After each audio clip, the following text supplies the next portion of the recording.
다만 이제 수술의 성공률이 좀 떨어진다는 단점이 있어요. 그래서 우리가 확실한 수술적인 치료보다는 성공률이 좀 떨어져서 여러 번 반복해서 주입을 해야 한 85% 정도 성공한다 이렇게 돼 있거든요. 이런 시술은 권장되지 않습니다. FDA에서 허락을 못 받았어요. 그래서 아이들한테 했을 때 안전하다는 게 다 입증되어 있는 수술이고요. 제가 이제 13년, 14년 차 되는 것 같아요. 한 지가. 안녕하세요. 유로천사 송상훈입니다.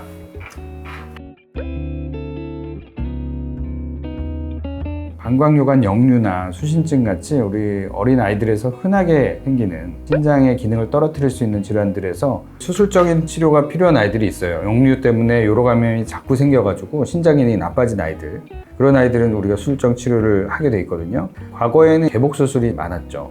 피부를 절개한 다음에 방광을 열어서 요관을 방광에다가 새로 심어주는 요관 방광 재이식술, 이런 수술을 하게 됐었습니다. 요관이 방광으로 들어올 때 근육층을 통과해서 터널을 형성한 다음에 들어오거든요. 그 터널의 길이가 요관 구멍의 길이보다 한 5배 이상 긴 아이들에서는 역류가 안 생기고, 그렇게 길지 못하고 짧거나 아니면 터널 자체가 없이 그냥 바로 들어온 아이들에서는 역류가 많이 생긴다는 거를 우리가 해부학적으로 확인을 했었거든요. 그래서 우리가 수술적인 치료도 비율을 다시 원상 복귀시키는 수술이다라고 생각하시면 되는데요. 그래서 요관을 방광 안에 새로 심어주면서 터널의 길이의 비율을 요관 구멍의 직경 대비 한 5배 이상을 만들어주는 게 이제 수술적인 치료예요. 그 다음에는 이제 점점 최소 침습적인 수술들이 많이 생기게 됐습니다. 그 중에 이제 복강경 수술도 있었지만, 최근에 이제 가장 또 제가 또 많이 하는 수술이 로봇 수술이 되겠는데요. 로봇 수술은 그렇게 피부 절개를 많이 하고 방광을 열고 하지 않고 아주 작은 탐침만 뱃속에 삽입해서 적은 흉터만 남기고 요관을 새로 심어주는 수술을 하게 됩니다. 그게 이제 로봇을 이용한 요관 방광 재문합술 또는 요관 재이식술이 되겠어요. 이런 로봇 수술 외에도 사실 더 간단한 시술도 있습니다. 수술이 아니라 요관 구멍을 좁혀서 요관 직경대 터널의 길이의 비율을 높여주는 수술인 거죠. 그래서 요관 구멍을 좁게 하는 방법은 우리가 얼굴에 필러 같은 거 넣지 않습니까? 그런 필러를 요관 구멍에 넣는 거예요. 그래서 필러를 넣어서 구멍을 좁혀주면 직경 대비 터널의 길이의 비율이 길어지니까 역류를 막을 수 있다. 소변이 잘 안 들어가니까.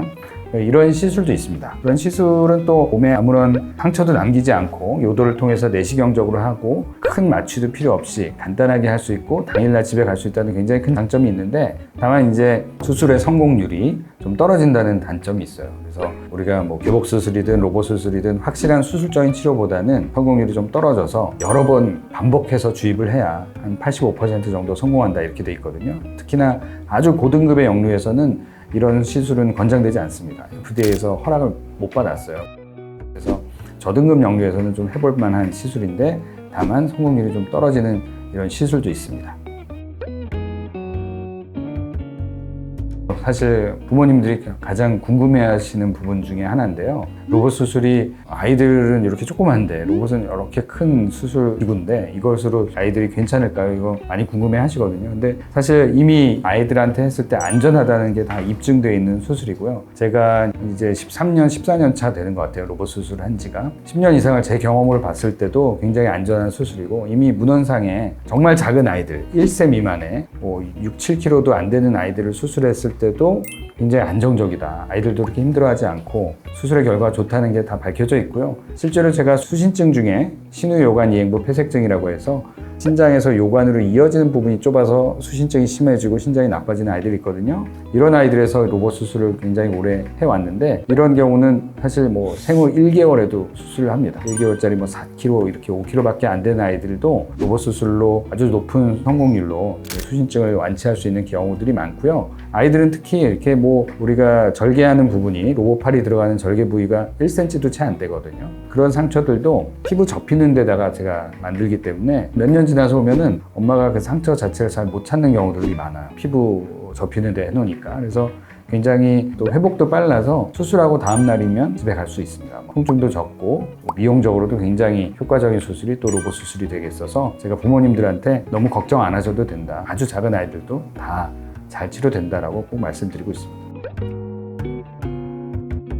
수술에 아무래도 뭐 합병증이라든가 수술 후에 입원 기간, 수술 시간 이런 것이 되겠어요. 그래서 수술 시간은 작은 아이들 같은 경우는 뭐 수신증에서 신우요관 이행부 폐색증 수술의 경우 되게 한쪽만 하면 1시간 정도면 수술이 끝나거든요. 근데 이제 마취하는 시간은 그거보다 조금 더 앞뒤로 생길 수 있는데 그 정도를 설명드리고, 방광요관 역류 같은 경우는 사실 양쪽으로 수술하는 경우도 많아요. 양쪽으로 역류가 다 심해서 양측을 하게 되면 제가 1시간 반 정도 걸리게 되는 경우들이 있고, 짧게 되면 1시간 10분 정도 걸리게 되는데 그 정도 수술 시간이 소요됩니다. 그리고 나서 아이들이 이제 회복을 하면은 다음 날만 돼도 굉장히 아이들이 멀쩡하게 잘 먹고 잘 움직여요. 그래서 그 정도면은 퇴원을 또 고려를 하는데, 양쪽으로 수술한 경우는 저희가 소변줄을 하루 정도 더 둬서 한 이틀 정도 두고 소변줄을 빼고 집에 갈 수가 있고요. 신우요관 이행부 협착증 수술이나 한쪽 방광요관 역류 로봇 수술 같은 경우는 수술 다음날 갈 수 있습니다. 합병증으로는 역류 수술에 같은 경우는 우리가 역류를 막는 게 이 수술의 목표가 되겠는데, 역류는 막아졌지만 신장에서 소변이 내려가는 그 길의 압력은 조금 더 높아지게 만드는 수술이거든요. 요관을 길게 터널을 만들었으니까. 그것 때문에 새로운 수신증이 또 생기는 경우가 좀 있어요. 그런 새롭게 생긴 수신증은 수술 후 한 6개월 지나면서 많이 없어지는 걸로 돼 있습니다. 그래서 초반에는 좀 수신증이 좀 생길 수 있다. 근데 그게 굉장히 심하게 생기거나 오래가는 친구들은 뭐 추가적인 시술이나 수술이 필요한 경우도 물론 있을 수 있기 때문에 저희가 주의 깊게 추적 관찰을 해주고요. 그 다음에 역류 때문에 생기는 요로 감염도 한 98%는 예방되는 걸로 돼 있거든요. 그 얘기는 다시 말씀드리면 한 2%는 또 요로 감염이 생긴다는 얘기예요. 한두 명은 또 요로 감염으로 고생을 좀 하는 수도 있습니다. 그런 부분을 좀 알아야 되겠고요. 그 다음에 나이가 들면서 또 수신증이 악화될 수 있어요. 우리 몸이 크면서 또 신체의 변화가 오기 때문에 그런 갑작스럽게 또 수신증이 악화되는지 여부를 추적을 좀 하게 돼 있습니다. 그래서 이런 것들이 우리가 흔하게 설명드리는 수술의 또 합병증이 될 수 있겠습니다. 제가 오늘 어린 아이들에서 흔하게 생기는 신장의 기능을 떨어뜨릴 수 있는 질환들에서 소아 로봇 수술이 가능한지 또 얼마나 효과적인지 좀 간략하게 설명을 드렸는데요. 간단하게 요약해서 말씀드리면 굉장히 아이들에게 해가 적으면서 효율적으로 효과적으로 이런 병들을 치료할 수 있는 방법이 로봇 수술이라는 방법이 되겠습니다. 그래서 너무 걱정하지 마시고요. 제가 이제 한 10년 이상 해보니까 매우 좋은 수술 방법이거든요. 그래서 걱정 없이 아이들을 잘 치료해 줄 수 있는 좋은 수술 방법이다, 이렇게 말씀드릴 수 있겠습니다.